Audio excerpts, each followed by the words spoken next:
জলবায়ু সম্মেলনে উন্নত বিশ্বের সাথে ক্ষতিপূরণ নিয়ে অসম আলোচনার পাশাপাশি বিভিন্ন ইস্যু দিয়ে অংশগ্রহণকারী দেশগুলোর মাঝে বিভাজন সৃষ্টি করা হয় এমন অভিযোগ বন ও পরিবেশ উপদেষ্টা সৈয়দা রিজওয়ানা হাসানের।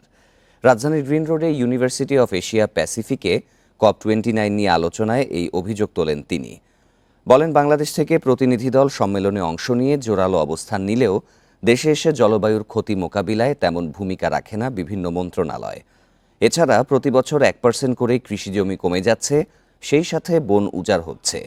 কিন্তু কী পরিমাণ ক্ষতিপূরণ আনলে এই ক্ষতি থেকে উত্তরণ সম্ভব, সেটার কোনো গবেষণা নেই।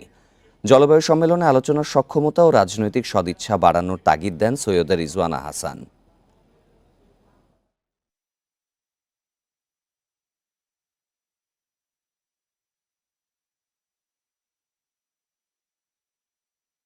সেখানে আসলে এটা এমনিতেই একটা অসম নেগোসিয়েশন হয়।